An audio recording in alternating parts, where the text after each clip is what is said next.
Hi guys, welcome back to another GGF video review. Today we're taking a look at the brand new Asus Republic of Gamers Swift monitor. This is the PG278Q. You've probably seen this on news sites, forums. It's Asus's brand new monitor with Nvidia G-Sync built straight into it. So if you're not familiar with this G-Sync technology, what it does, it stands for GPU sync. It syncs your monitor to your GPU. So it's going to replace, Nvidia is going to replace it with V-Sync. We'll have a look later on how that does it in the Nvidia control panel. So you're probably familiar when you're running V-Sync, if you've got it on, you sometimes get lag and it just doesn't feel right. And then when you have it off, you get screen tearing. So I personally have been running V-Sync off. It gets me sort of the fastest gameplay, but then you do get tearing. So we'll definitely have a look and see how that performs with it on and off. So some of the other main features with this is 27 inches. For me, that's pretty much the right size. Most of my other screens are 27 inches. It's got a 1 millisecond response time, so that's really fast. It's got 144 Hertz refresh rate, or up to 144 Hertz. And another main highlight of this monitor is it has 144p resolution. So you get true 2560 by 1440p at 144 Hertz. So none of that overclocking, anything like that from other screens. Now it is a TN panel. Not everyone, but I've been seeing on Facebook and forums saying, oh, I don't want to touch TN and so on. But this is a gaming screen. You cannot get these specs and a monitor this fast in an IPS panel, any other panel at all. So it has to be TN. I've been using this panel for a bit now, and I honestly cannot tell the difference between this TN to some of my high performance Dells. I've been using Dells for quite a few years now, but the problem with the Dells, they're just too slow. They are about 8 milliseconds, 10 milliseconds, and I use like a gaming screen, and I actually play much better in FPS. So this screen so far, the color and the response and the clarity of the text is just amazing, and I pretty much cannot tell any difference between this and my Dell. So far it's looking really good. Another feature is, or not really a feature, but another aspect of the screen is it uses up to 90 watts. So it is a little bit power hungry, but you are getting a heap of features. I'm not sure how much G-Sync needs power wise, but 90 watts isn't too bad. I think your typical screen is about 40 watts these days, so just a little bit more. So what you get in the box, I'm not going to unbox it. It does come in a really large box, so you can just see it off to the side. We'll just have a look at what you do get in the box. So you get a drive and manual disc. Pretty handy that the manual's on there, but you can just download it all from their website. You get a DC power pack. That's probably one of the only downsides on this screen is having a DC power pack. So if you are taking this to gaming events and whatnot, you will have to take this with you. I guess the reason why they've done this is because the screen is really thin. If you have a look, there's just no option to fit the power supply in the screen to keep it that thickness, so they probably needed to do that.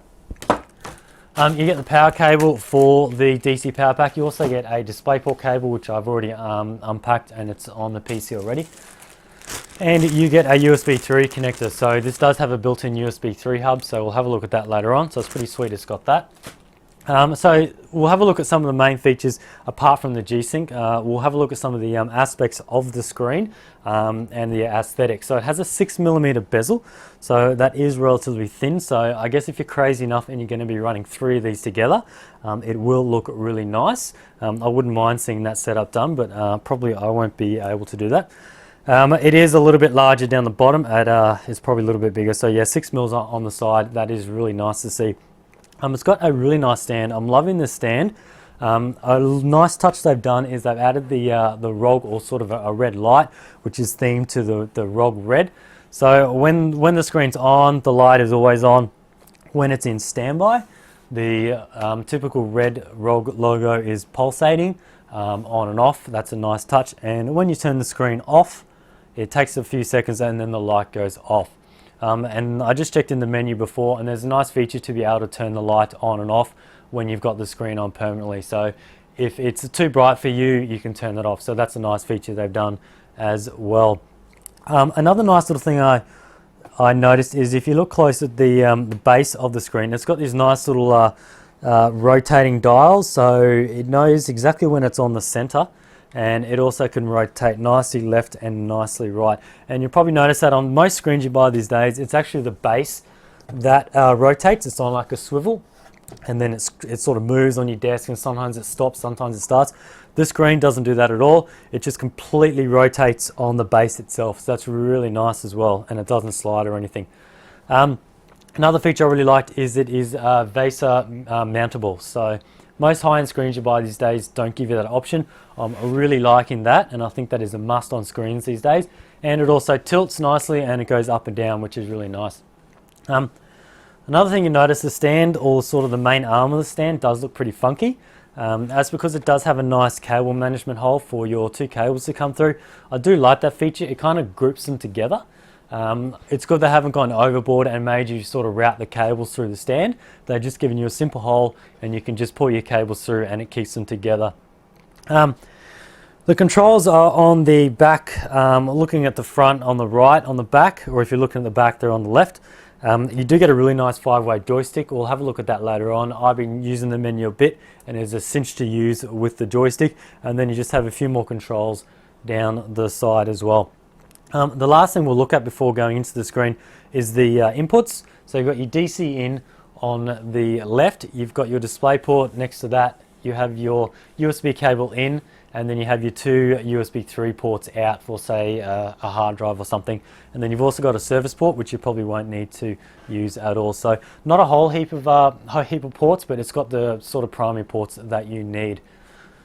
All right, so that's pretty much it covering the screen. What I'll do now is we might fire this up in Windows. We'll see how Nvidia G-Sync sort of interacts with Windows and the control panel. And then we'll fire up Battlefield and see how it looks with it on and with it off. Alright, so once you plug the screen in, it actually detects that it's got a G-Sync enabled screen is connected, so that's pretty sweet. You can see it in the bottom right hand corner. So when you click on that, it takes you straight to the settings here. We'll just see if we can actually see that. Okay, so we've got enabled G-Sync. So it gives you a few things. To enable G-Sync on G-Sync capable displays, which is this one. Application is running in full screen mode, so yes, we'll be firing up a game. Application needs to be running full screen mode. Yep, that's what I just said. And it needs to be the primary display, which is this one. I've only got one. And you must have V-Sync must be set to G-Sync. So by saying that, I'm assuming that in games we need to have V-Sync on. We have V-Sync on, then when you go to manage 3D settings, we're now forcing V-Sync down below here to use G-Sync. So that is the new technology, and that's pretty much it. Once you've done all that, and you've also got the G-Sync is over here in the menu as well. So pretty simple there. We can just go down, no need to do apply because it's already done. So that's it there. We'll fire up Battlefield now, and we'll see how smooth it looks. Alright, so I've got Battlefield 4 up. So as you can see, I've got the res set to 2560 by 1440, 144 Hz. And so far, all I can say is the menu just looks amazing at this res. Like, yeah, I know there are other screens that do 2560 by 1440, but it just looks so clear, and I haven't sort of configured this monitor yet, played around with the visuals, the brightness, the contrast, anything like that. I've just pretty much plugged it in, fired up Battlefield 4. Everything's on custom ultra to the max. We'll just apply those. Yes, we'll go back. We might just resume from the start. I just had a quick go then. I've been sort of testing this out a bit. I've got V-Sync on, so as I mentioned earlier, when you have V-Sync on, it's now using G-Sync. So if I had in the menu before where V-Sync was off, and it wasn't using G-Sync, it was actually really laggy, so it looks like you've got to turn it off. When we do our G-Sync test with it off, you actually have to disable it in the Nvidia control panel. So this system's running two GTX 780 Poseidons, so it is a pretty beefy system. We'll just have a run around. I'll just see how well that's coming up on the camera, and if you can actually see how well that looks. Might just zoom in a bit. It's going to be hard to try and get the full representation of this, but at the moment it is so smooth. Like, considering I'm running everything on ultra, we'll just go in here and start shooting.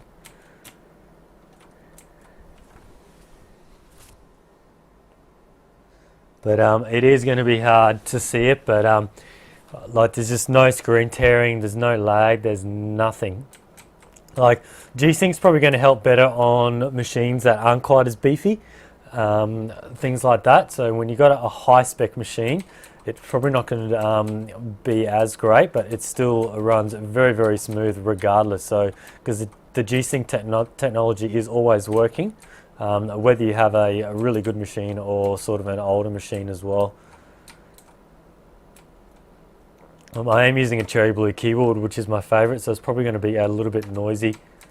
I'll just grab some ammo. Right, so we'll go and shoot these people when I can. So it's just really smooth, like.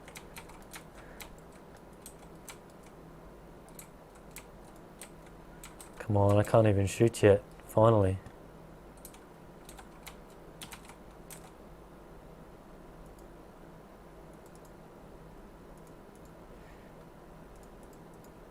It just makes you shoot so much more accurate. And it is just so clear, and the color. Like, I've actually never really played Battlefield before. I'm more of a Call of Duty fan, but I'm actually shooting pretty well.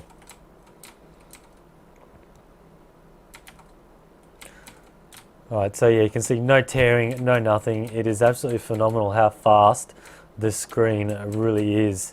And I'm sort of averaging around 80 or so frames. So I'm not getting the full benefit of 144 Hertz, but it is still running super fast. So what I might do now is we might do a test with it all disabled, and that should just bring it back to a normal screen, and a normal standard screen, and we'll see if we get some tearing.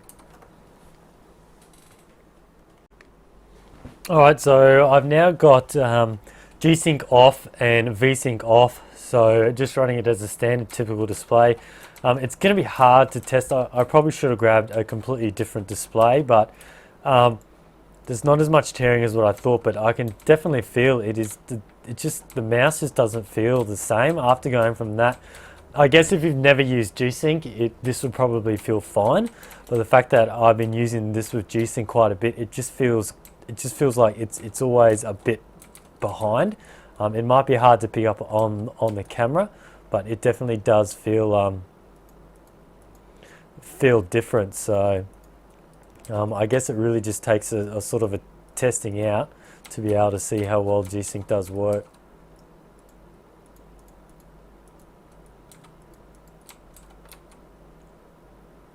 So the frames are pretty much the same.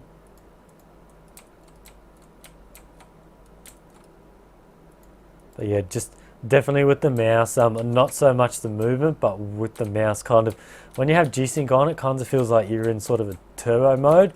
Everything just seems to be that much faster and smoother.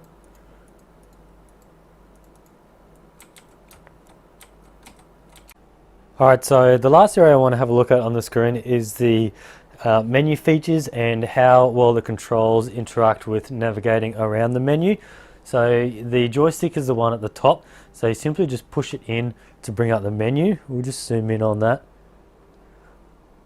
just a little bit more. Okay, so that's it there. So I like it how it's in three areas. So you got your color options, so you simply just push the joystick to the right, and you got brightness, then you go once again, and then you just move the joystick up or down, and then that'll control that. And then just simply go back, you just go hit the arrow on the sort of move the joystick the other way, just go down, then across for contrast, and then so on. So it's really nice how it's just sort of all confined to just the joystick. You don't have to be hitting any other keys, and it also tells you down below as well. And then you just go back again, you've got your image options, and then you got your system setup down below, and you can go through all your languages, your on-screen position. You can move this to wherever you want. So you can just push it in, and now look, I can move this around, so that's really nice. So it also acts as the fifth option on the joystick is the pushing in, which works as well. And then you just push it in to go back. Transparency, you got your timeout, information, and your light in motion. So that's the one, you can't see the stand, that's the one that turns the stand on and off, and the LED on the stand. And then you got your reset everything, and then to go back, you can actually just keep on hitting the left arrow or sort of move the joystick to the left. And you've also got a an X button down below. If we just zoom out a fraction on the screen, we've actually got the X on the side here, and it actually comes up and shows you, and that just exits as well. We've also got another nice little feature, which is we've got a sort of a crosshair that can come on the screen. First of all, we'll just have a look at the timer. There's also a timer that can come up on the screen. You probably can't see that because I'm zoomed in too far. So it does have a timer that can go up the top. There we go. So you can scroll through to what you want. So that's pretty handy that it comes with that. I'm not sure how many people would use that, but it does have it. Another thing that it does have is a crosshair. So we can add, you can see in the center of the screen over here, I've now got a crosshair, and I can go select it, and actually that took me back. So now the crosshair is stuck on there. I can actually move it around, so it's moving around, so you can set that up for your game if you're using that. So it's pretty sweet that it has that as well. And then the last option is just got a quick mode button that tells you what your hertz settings is. So at the moment it's come up with 144. The crosshair is in the way, so I'll just move that out of the way.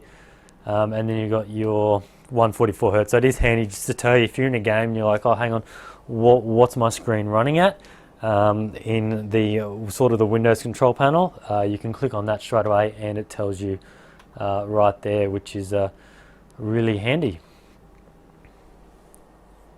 Alrighty, so that's pretty much it for this review. I just wanted to give you a quick rundown on how the sort of games perform on the screen. I didn't go into too much detail on the games. It is really hard to sort of get the concept across on how it actually feels. I've tried some other games and it sort of just looks the same on the camera. I could just keep on going and you'll just be sitting there sort of thinking like, oh, well, I can't really tell much difference. But I can tell you now there is a huge difference with this screen and having G-Sync on. It feels like I'm running on, sort of an example is running an older sort of gaming screen that doesn't have G-Sync and running something at low settings, but you've got the quality and the speed. You've got the speed of something running at a game at low settings, but you've got the quality on running something at full detail. It's just actually quite phenomenal on how sort of fast the games run, and you don't get any lag, you don't get any tearing, anything at all. So I think Asus has done a great job. One thing I haven't mentioned is this is also Nvidia 3D Vision ready. I guess it is a bonus feature, but a lot of people are probably not going to use that feature. They're going to purely use it for sort of the gaming aspects and things like that. Now I believe the retail price is going to be somewhere around $800 USD. So people are thinking that's a bit high, but then again, you can buy a standard 27-inch graphics design screen, IPS panel, something like that for around $700, $800. And to me, I've got I sort of say that you can use this screen any day for graphics design and you get the bonus of a great gaming screen, but you buy a dedicated graphics design screen and you can't really use it for gaming because it's just really slow. Like, yeah, you can use it for gaming, but I think the advantages of using this as a gaming screen and being able to do Photoshop and that supersedes buying a dedicated graphics design screen. So that's sort of my concept on it, because I've been using Dells quite a while, and once I start gaming on those, I kind of thought it was fine, and then I started moving to the Asus 144Hz screens. I've been using them for a bit, and you don't really notice it, but you actually do play a lot better in games. So it is good to actually be able to test out a gaming screen, and even though it's TN, everything looks fine. I actually think it looks better than some of my older Dells, so I do believe that it might, I tried to find this somewhere, but it might be an 8-bit or 10-bit panel, but it does look like no other TN panel I've seen around, so they've done a great job on that. So yeah, for $800, you do get quite a bit. You've got the full adjustable stand, you've got the nice LED features there, and you've got the G-Sync built in. So until they start releasing more, brands start releasing screens with G-Sync, I really don't really know how much the G-Sync Premium is going to be in screens. So I guess $800 now isn't too bad, considering it's got this new technology that isn't in any screens anymore. So yeah, that's pretty much it. Just want to thank Asus for sending out this awesome screen. Unfortunately, I don't get to keep it, so I do have to send this back. So it would be really sweet if I could, but I guess I got to send it off and get it reviewed at other places. So thanks for watching, and stay tuned for next time.